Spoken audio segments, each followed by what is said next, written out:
Okay, a lot of questions, and again, I'm trying to keep this brief, so even if we get through maybe 2, 4, maybe 5 questions top. So there are a couple that I pulled from offline too, or off the social Reddit that I pulled from, so I want to get to those. So user experience, that's one of the things that are unique, you know, with these types of games, the immersion. Can you talk about some of the unique things that you had to do for development as far as like the user experiences, setting up some of the menus that would be, instead of floating menus, creating some kind of interactive elements, or, you know, basically some of those challenges that you guys had creating your games? Yeah, so where's Andy Foltz, art director? Andy Foltz, I'm sure you remember the book in Werewolves. So I'm a big proponent of diegetic UI, right, in virtual reality. In VR, it's supposed to be you in this world. You're really there. You're not in a game. You're transcended into this space. So the UI should reflect that. So I really pushed the team and for not having these floating HUD menus in traditional games and whatever. And the book was probably one of the most expensive features that we had in the entire game. Basically what it is floating magical book, and all your user interface, well, 95% of the user interface is in the book, right? But we never developed a UI like that before. We did like 5 iterations of it. It was probably cost hundreds of thousands of dollars in development time, but damn it, it was worth it. Because, you know, you feel like you're in this medieval village and you have this magical book and you get your information from the book, and I think that's important in VR. Star Trek's a whole different story. Obviously, the game is practically all interface when you really think about it. It's all in the panels in front of you. You know, for me, like hand tracking and interacting with those panels, just like you see the actors do, because VR really, I think, is most compelling when it's about those true-to-life mechanics. It's like when you can do something in the real world and you can also do that in the game. That's something you can't do in traditional games. You know, you can use your hands, you can pull a gun off your hip, you can touch the panels just like you see the actors, and so many other things. And so that was an interesting experience, the UI for Werewolves Within. Yeah. Awesome. You know, I have awesome news for you. Like, Edge of Nowhere also had a book, and it also cost hundreds of thousands of dollars to create. So Foldy has post-it notes. And, right. I mean, you're like, well, I think something more meaty and something more specific about it. Like, finding one of the big challenges we ran into with that with that approach, which is the right approach. Like, I completely agree that being able to interact with things is awesome. That's why people are playing VR. You don't want to scroll through menus. One of the big challenges that we had was it is like the most boring, lame thing, but it was a killer. It was finding like the right font and resolution, so the text was legible. It is really hard to read in VR. And I remember, like in Edge of Nowhere, like the idea, I mean, the conceit was that you had this diary, right? Like you're playing as an explorer. This guy, Victor Howard, he's going to Antarctica. He's trying to find his fiance that went missing there. It was a whole thing. But in this book, it was supposed to be this handwritten journal. And I remember we spent so much time trying to find something that people could read for, 30 seconds or a minute at a time.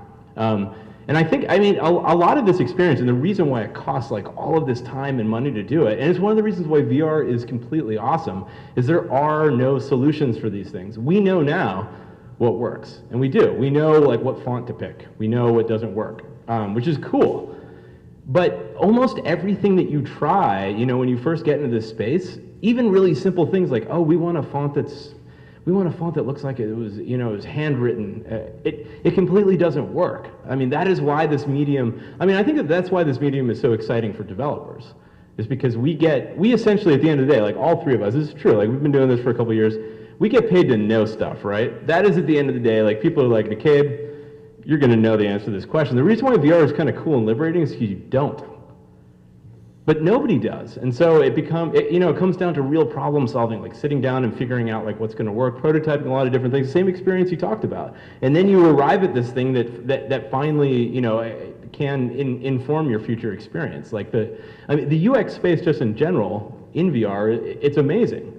If anybody out there, like we have learned a few things. Like I said, we've learned some things. I'm sure that you guys like a couple of tricks that are out there, but there's going to be this whole world. Once we get more players, once we get to see how people want to interact in VR, see what kind of experiences people want, that's what's going to blow things up. Because we're just solving the small problems right now. I would say at least for somebody like me that likes getting into this stuff, The best is yet to come. Well said. I'm going to go back to the editor thing, because there's a cool example of UX that, I don't know, I just wanted to share. But so we set out building this VR editor, and we're like, okay, the UI, we'll adapt the UI, we'll figure out how to get the UI in there, we'll build a simple window docking system, whatever. That went okay. But what we're really worried about is how you're going to navigate around. And I know a lot of different VR games kind of have the same challenges, how you're actually going to get your avatar from place to place. And you know, many games use a teleport mechanic, and that works good. But and we of course added a teleport mechanic, but we really needed something that was kind of equivalent to how fast you move around using mouse and keyboard in kind of a God mode, like you would in editing software, like a CAD software. So we're like, how are we going to do this? And I remember talking with Tim Sweeney about it, because he's very, very passionate about kind of world building in VR. Being able to create in VR is something he's just completely enamored with. And he has quite a vision actually for how this stuff could work. And I remember discussing it, and he had this idea, rather than move around the space, what if you grab the space and move it, almost like you're dealing with, you know, like a little train set on a table. And so myself and Nick Donaldson, the designer of Robo Recall, we set about building a prototype, and he prototyped this really quickly. He had it working like a day, where, okay, cool, you can grab the world and kind of move the world. You kind of just grab it in thin air. Like since then, I think Tilt Brush has the same thing. Like there's other implementations of it now. But it's amazing how really well it worked. It doesn't make anyone sick. You just grab the world and throw it, almost like you're scrolling like an Android phone or something. It was quite the revelation. But the cool part is once we had that, it was like the basic building blocks where we're like, okay, so how do you rotate the world?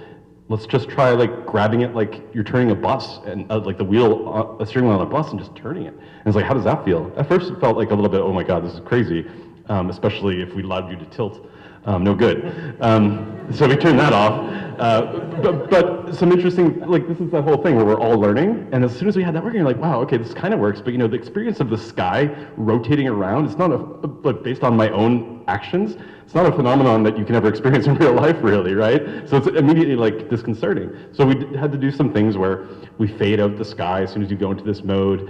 We put a little, you know, ethereal kind of grid on the ground to ground you in your own tracking space while you're rotating and scaling, and that just totally solved it. Everyone who's tried the VR editor in the last year, no one's ever gotten motion sick or anything. It just solved it.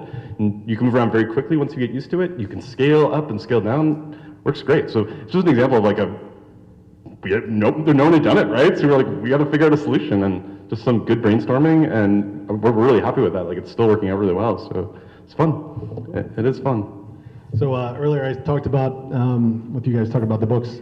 In my game, The Phobia, I talked about the phobias. It's actually in a 9-story building, and one of the things I started doing for development-wise, just to give people instructions, I made a whiteboard, and I put everything, I actually drew it on this, and then I made it as texture, and I put it on a big whiteboard.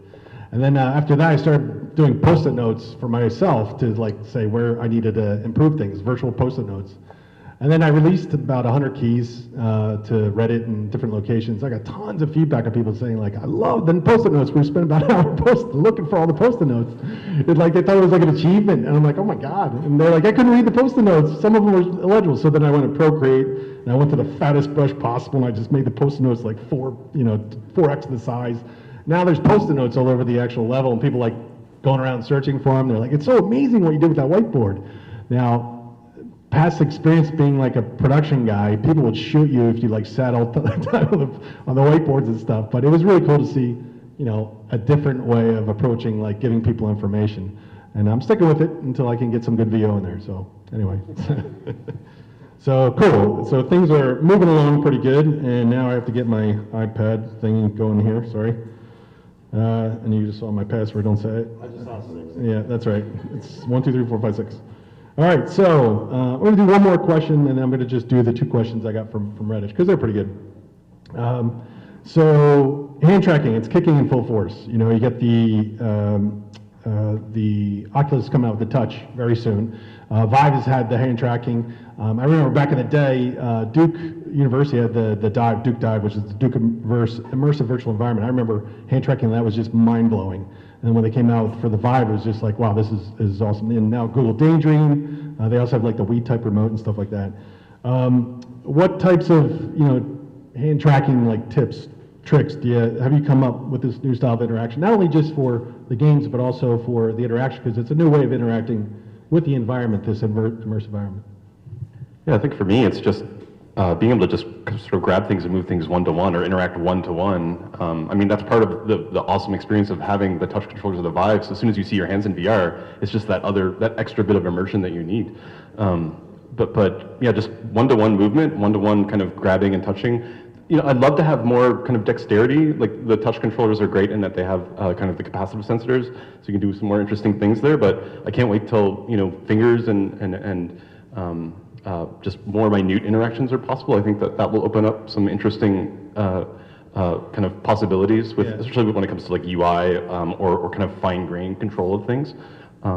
But yeah, I mean, I couldn't be happier actually. Like, the technology right now is amazing. Like, it is, for what it is, it's freaking amazing. Like, I'm super happy with it. Yeah, Valve had the, at the Steam Dev Days, which was not too long ago, they had the new prototype controller that was actually held in your palm. So it had a capacitor, like it was actually a little closer to what they have for the Oculus Touch. It was really cool to see them going in different directions. It was just still a prototype, but it was really neat to see as far as them exploring that area. So, sure.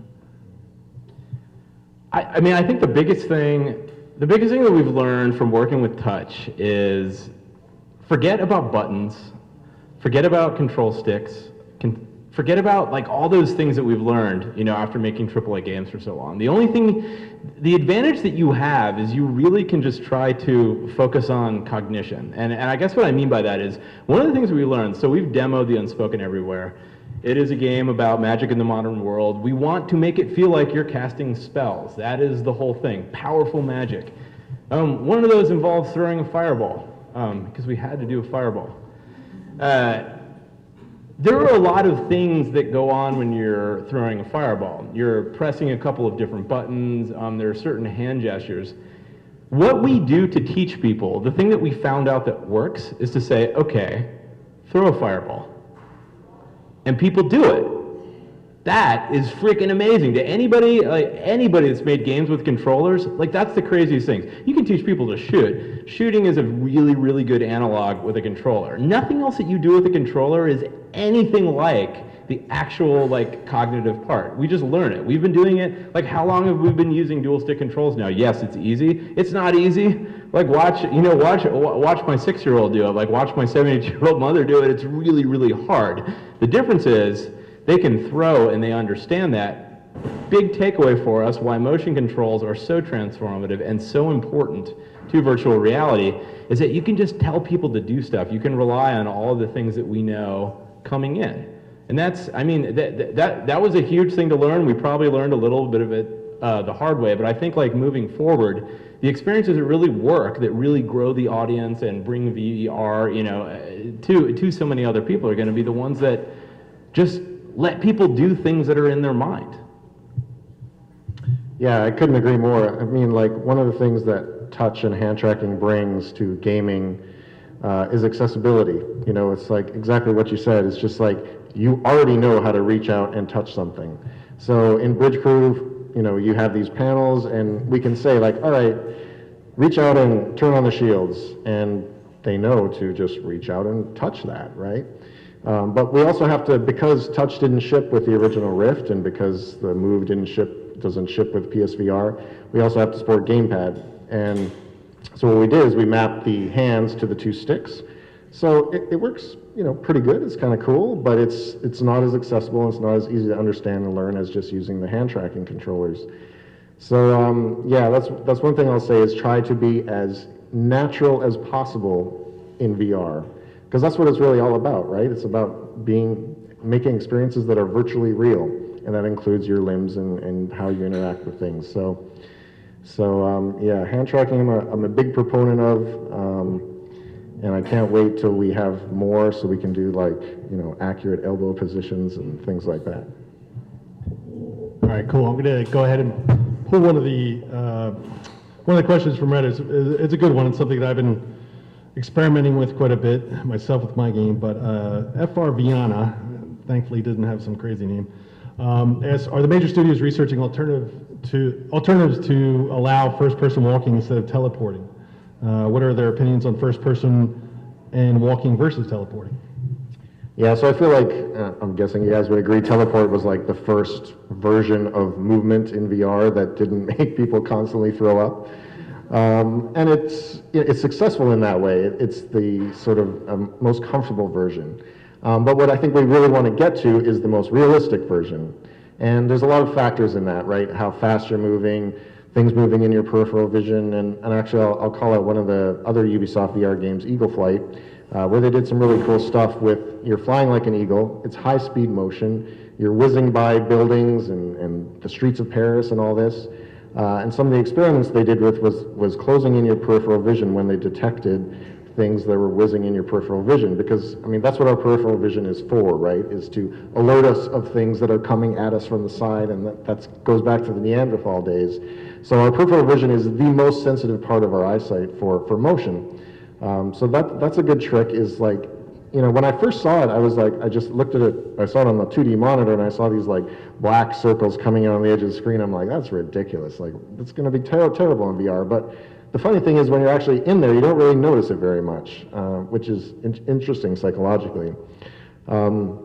Secondly, I think there's some good tips, and you can look at some talks that have been done at various VR conferences. If you move really quickly, like within like 100 or 100 milliseconds or so, that's not motion sickness at all. It's not quite instant teleportation. It's kind of more like a blur or a burst mode. And I think that the other thing to think about is, over time, people are going to get more comfortable with VR. Like, I'm guessing you guys have experienced this at your studios. You know, you read a lot about developers working in VR for a long time, and now they can't even tell whether their games make people sick because they can become so used to it. So that, I suspect, is going to happen to the player base over a number of years. But at the end of the day, what I would say is, if you can make your game, you know, everybody has a different sensitivity to motion in VR, and if you can make your game support very sensitive people, give them a teleport option, for example, but also give them an option to, for example, close in the peripheral vision when they move, or not worry about that at all, because some people don't get ill at all. If you can give them some options to customize their locomotion controls, I think that's a really interesting way to go. It's got to get better, right? Does everybody agree? Is it enough? Could you take the game, the VR games that you play today, and imagine playing it for the rest of your life? Probably not. But it's good news. We haven't been doing this for very long, so we don't know what options are out there. And I liken it. I mean, I liken it to the experience I had. Some story time for everybody. It's going back to 1996. I was at Florida State University in Tallahassee, and I took the bus to go and play a game at the Tallahassee Mall that had an analog controller and like this little plumber in it. Does anybody remember? Know where I'm going with that? It was Mario 64, right? So, and I remember going and playing this and being like, this is totally different. This totally works. We're just not there yet, right? Like, these things are going to get better and better, and I've seen it. Like those of us that have been excited about VR, like since, you know, DK1 and watched all the things over time, they get better and things improve. The one thing that I will say, though, is that can we take the experiences that we like in AAA games with controllers and project them into virtual reality? Of course that's the logical thing to do. Like, I love playing these games. Of course I do. That's why I make them. You know, I'm playing Dishonored 2 now. I've got Final Fantasy 15 preloaded. I love playing these kinds of games. Do those kinds of experiences make sense in virtual reality? Do they leverage the strengths of virtual reality? I don't know. I think the answer might be not really. There are a lot of really cool things that you can do in VR that you cannot do in a console game, and I think that that should be the point of focus. I'm not saying that it's not a relevant question, but I think the important thing to focus on, which you mentioned, speed is important. We can't go very fast now. That's a problem. We need to be able to solve that kind of thing. But, you know, ultimately, are we trying to realize the same kind of experiences that are familiar to people now in VR? I don't think that that's a strategy for success, ultimately. I think that the thing that works for VR is to make things that work well with what VR does well. The one thing that VR doesn't do particularly well right now is let you run around really fast. So my suggestion would be, in the short term, until we can figure things out, or, as some have suggested, some kind of cybernetic implant that can dull your vestibular system a little bit so you won't have the mismatch with your visual system and therefore get sick, is focus on what the platform does that's amazing. You can always play console games. I can always play console games. We all can. But you know, there are different experiences in these different spaces. You know, work to the strengths of the platform. It's always a good idea. Yeah, I totally agree with Sean's points about focusing on what VR is good at and sort of finding that. Sometimes I think that if televisions were never invented and we weren't accustomed to staring at kind of rectangles of content, and that just never happened, and then instead the first video games were in VR to begin with, if the world worked that way to begin with, would there still be some interest in bringing in those rectangles with content on them and maybe possessing a character from third-person perspective? There probably would be. Like, we probably would have invented that after VR because there's certain experiences that it's just going to work better for it.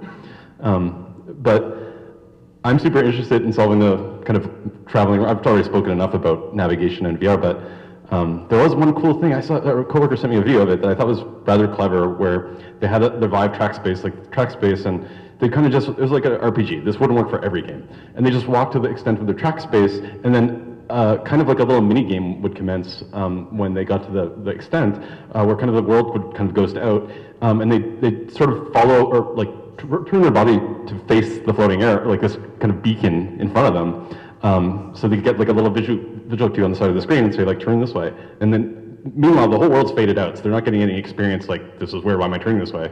And then when they complete the turn, it's like, yeah, you win, and then the world fades back in, and they can just keep walking. So it's kind of like just a trick. You do this little mini game, and then you're just constantly, it's like a Roomba, right? You're just using your track space, and you keep walking in the same direction forever.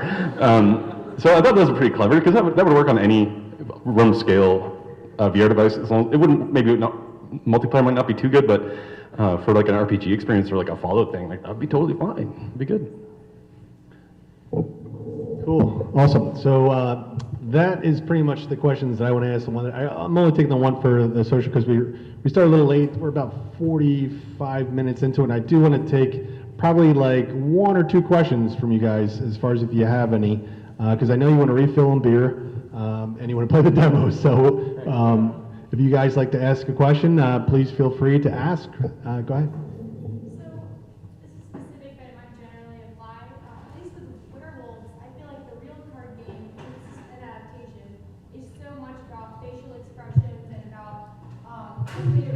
Listening to people, like seeing if you can hear them moving and things of that nature. So, how did you sort of compensate for the inability to have those things in early VR? Yeah. Okay, so yeah, the question is when you play real world card game Werewolf, you know, you'll hear things like people moving their card and be like, oh, you're that guy, because I heard you, right? When my eyes are supposed to be closed. So how do we how did we deal with that in the digital world? I actually feel like, so one of the similar games to what we're doing is One Night Werewolf. I don't know if you played that. And I feel like actually when everybody's supposed to have their eyes closed and everybody's asleep, and one person has an ability where they get, like the seer gets to look at a card or something, and you hear that happen, I feel that's actually a downside, it's a flaw of the game, because it kind of gives away who that person is. You know, it's not about seeing who you can hear flip over the card, it's about trying to lie and socially deduce who that person is. So I feel like that's actually a benefit of the digital version. And so the approach we took is to give each player in the game a little bit of information. So everybody has an ability. So for example, if I'm the tracker and we're sitting in a circle, my ability in the game we have is I can find out if there's a werewolf on this side of the table or that. So I have imprecise information, but I have a little bit. And everybody has a little bit of imprecise information that they then have to share, and it drives that social discussion. So it's like, oh, I know this, and you know that, and it's not really enough to like prove anything 100%, but it's enough to get the conversation going and to start raising suspicion. And then the second part is once that suspicion is raised, then you don't know if anybody's actually telling the truth. I might not be the tracker, I might be completely full of shit, I'm a werewolf, right? So there's always that factor in there that makes that game interesting. As far as the facial expressions and so on, yeah, that's a tough part. You can actually get a lot from the intonation of their voice, you know, how they're saying things, and if you get to know somebody a little bit, it's like, I know you wouldn't say that if you were a villager or whatnot.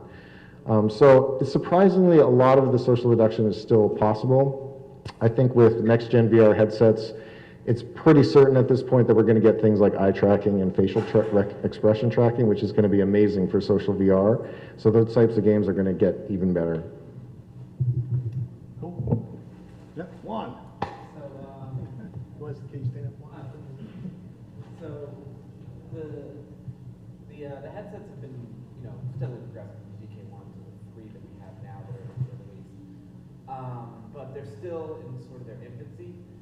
And between input systems, the headsets themselves, and room scale or standing, what are you guys most excited about seeing advance in the next 2 or 3 years? Yeah, so the question Juan had is basically, since things are still in relative infancy as far as the VR tech is concerned, the question to the guys is what do they see, what would they like to see advance as far as, if I'm correct in saying? Inputs and whatnot as far as for the VR experience. I'll just quickly answer and then pass it to you guys because I kind of already touched on it. We're working on social VR, so eye tracking where you can tell where somebody's looking, tracking their facial expressions, and the third part really is the elbows. So we do full body avatars in Star Trek, and I'm not aware of any other VR game that's doing that. Usually you get the floating hands. Do you?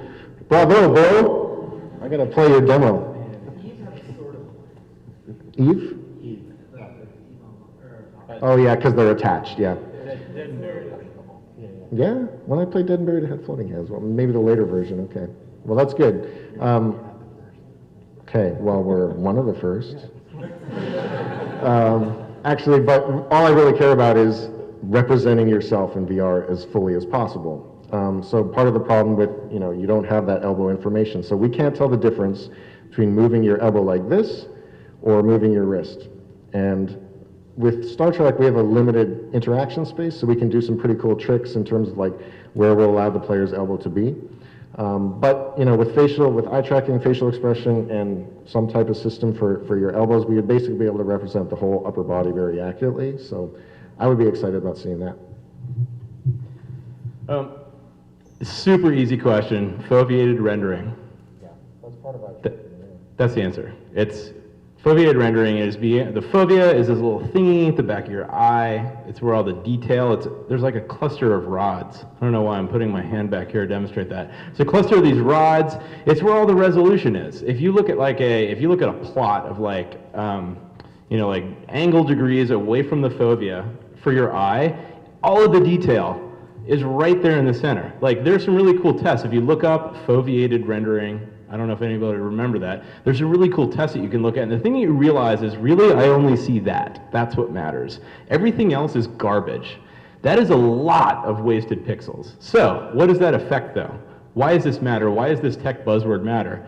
Well, for one, we don't have parity between VR and console experiences. That is a huge problem.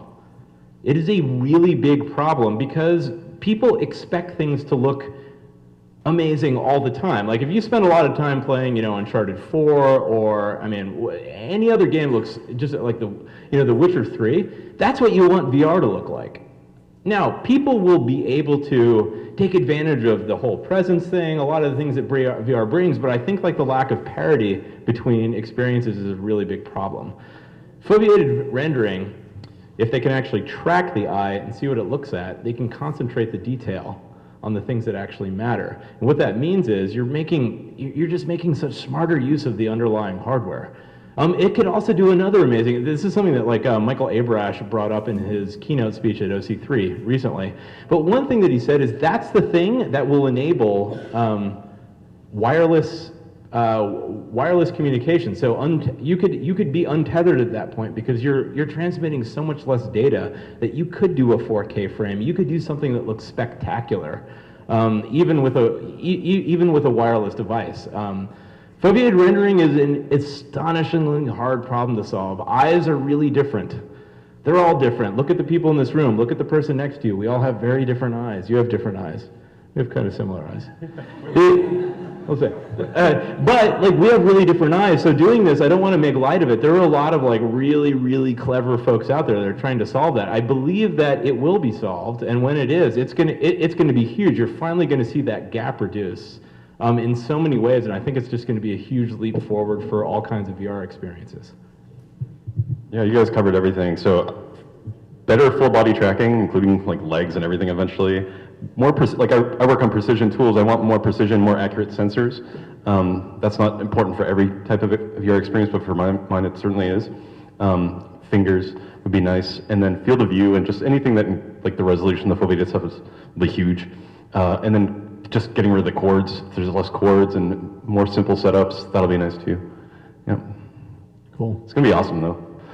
Awesome. It's coming. Like, it's gonna be good. Mike's excited. We're all excited. So I take more questions, but I see a lot of people shifting that have been staying this entire time. And if you have any questions specific to these guys, they'll be on the floor by their various areas. But I think you guys would appreciate being able to go back and get some more beer and tacos and whatnot and play the VR demos, right?